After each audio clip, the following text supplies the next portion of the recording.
प्यारे छात्रों, आज की वीडियो में आप जर्नल से लेज़र में किस तरह से पोस्टिंग की जाती है ये सीखेंगे।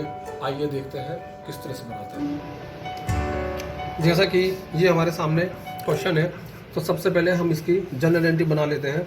मैंने फॉर्मेट बना के रखा हुआ है, ये हमारा जर्नल का फॉर्मेट है और ये हमारा खाता बही का। तो प्यारे छात्रों, सबसे पहले हम जर्नल में एंट्री बनाएंगे। कैसे देखते हैं। नंबर 1, नकद माल बेचा, तो इसमें डेट की जगह हम नंबर 1 लिख देंगे।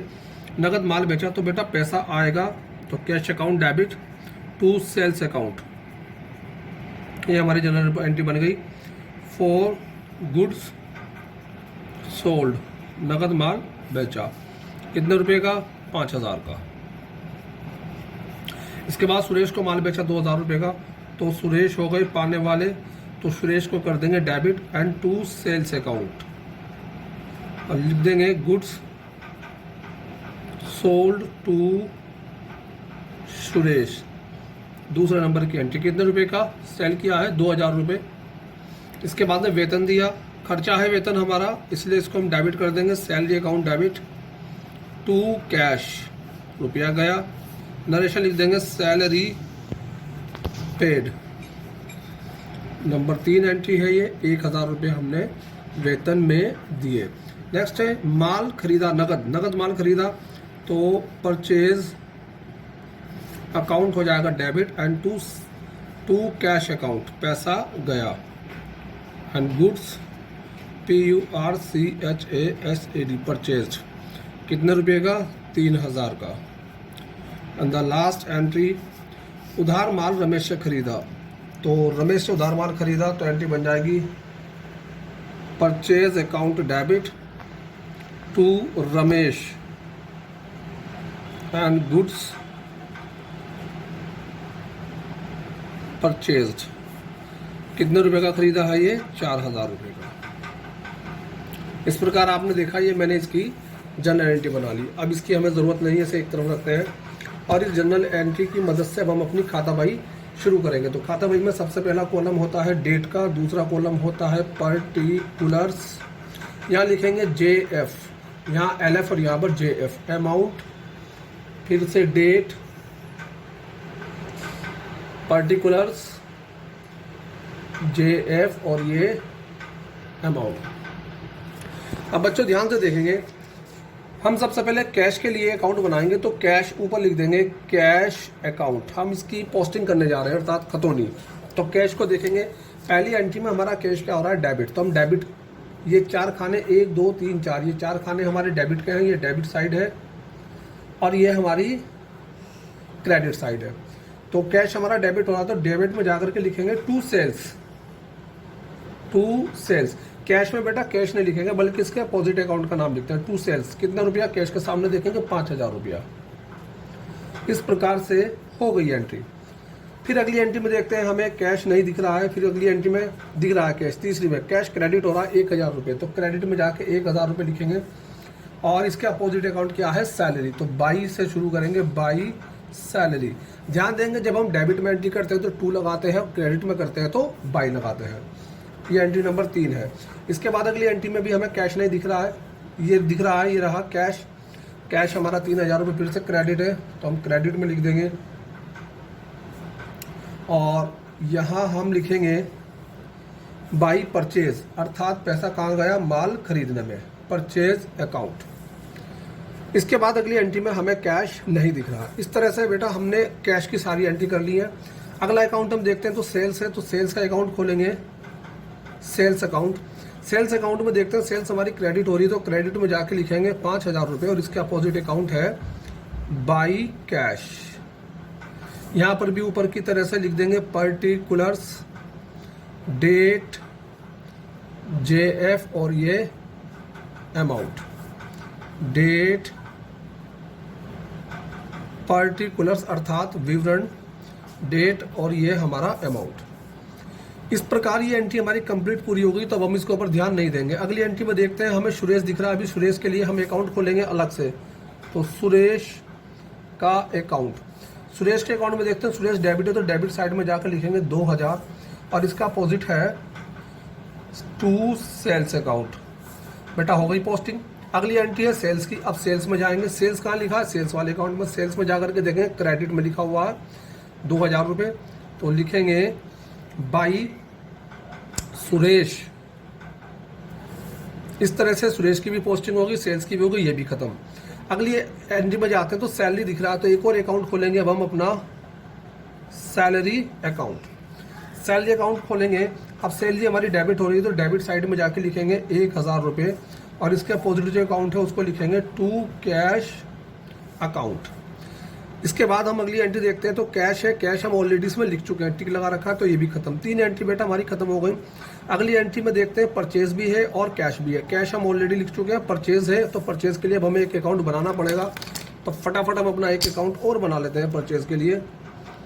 ये हमने फटाफट इसकी लाइन खींची परचेज के लिए।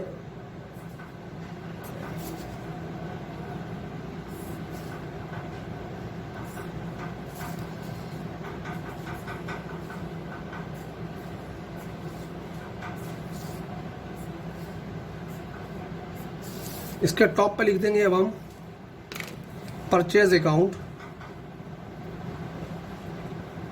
अब परचेज अकाउंट में देखते हैं, परचेज हमने चौथी एंट्री में किया है, तो डेबिट है इसका बैलेंस, तो हम डेबिट में जाएंगे, लिखेंगे 3000, यहाँ एंट्री का नंबर लिख दिया और लिखेंगे परचेज। परचेज में ये हमारा अपोजिट अकाउंट है टू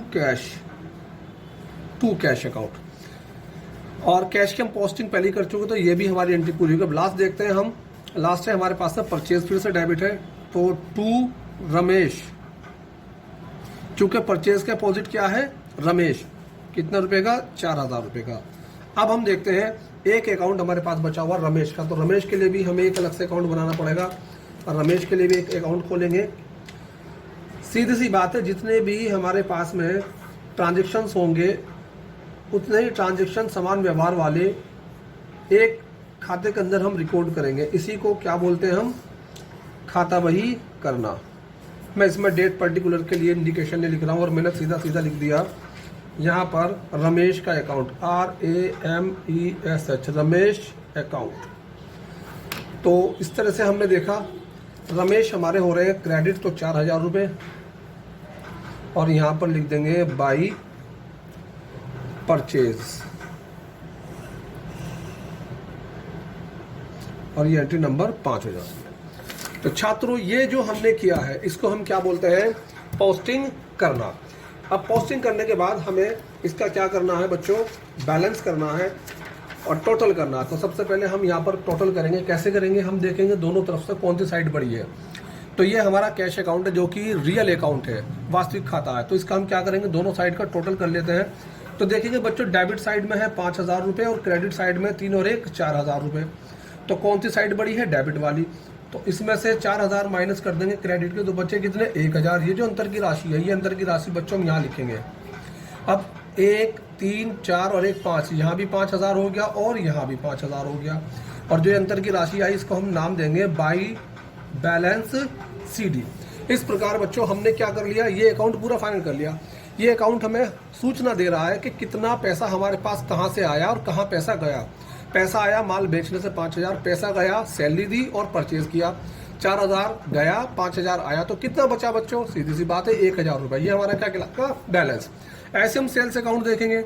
सेल्स अकाउंट हमारा होता है नॉमिनल अकाउंट, इसका बैलेंस हम सीधा कहाँ पर ट्रांसफर कर देंगे, प्रॉफिट एंड उसमें ट्रेडिंग अकाउंट में और प्रॉफिट एंड लॉस में। तो हम देखते हैं इधर कुछ नहीं है, तो सीधा सीधा इधर लिखेंगे 7000, और यहाँ भी लिखेंगे 7000, यहाँ कुछ नहीं है तो घट करके 7 का 7 रह जाएगा, और यहाँ लिखेंगे टू ट्रेडिंग अकाउंट, क्योंकि मैंने थ्योरी में लिख करके आज भेज दिया है। हम अवास्तविक खातों के बैलेंस प्रॉफिट लॉस अकाउंट या ट्रेडिंग अकाउंट में शामिल करते हैं। अब देखते हैं सुरेश का अकाउंट बेटा कौन सा है, ये व्यक्तिगत खाता है, व्यक्तिगत खातों का भी बैलेंस करते हैं।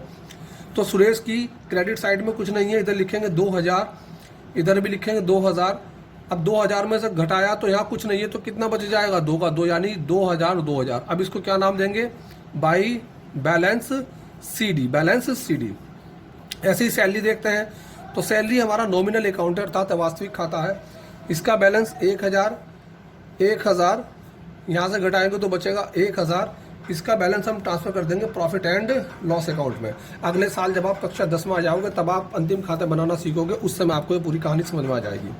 अगला है परचेज अकाउंट। परचेज अकाउंट हमने 2 लोगों से परचेज किया, 2 तरह से परचेज, एक तो नगद और एक रमेश से। कुल मिला के हमने कितने रुपए का माल खरीदा है? 7,000 रुपये का। 7,000 यहाँ लिखो और 7,000 इसमें से घटा के यहाँ 7 ही बच जाएगा। लिखेंगे by trading account. And last है हमारा रमेश का अकाउंट। रमेश कौन है? व्यक्तिगत खाता। तो व्यक्तिगत खातों का बैलेंस हम करके छोड़ देते हैं। इधर 4,000, इधर कुछ नहीं तो इधर भी लिखेंगे 4,000 4,000 4,000 लिखेंगे यहाँ पर टू बैलेंस CD। तो ये बच्चों हमने क्या बना ली है अपनी लेजर। बहुत आसान है। तो इस तरह आपने देखा कि हम जर्नल से लेजर में किस तरह से पोस्टिंग करते हैं। आशा करता हूँ आपको ये वीडियो के माध्यम से अच्छे से समझ में आ गया। मिलते हैं नेक्स्ट वीडियो में, तब तक के लिए गुड बाय।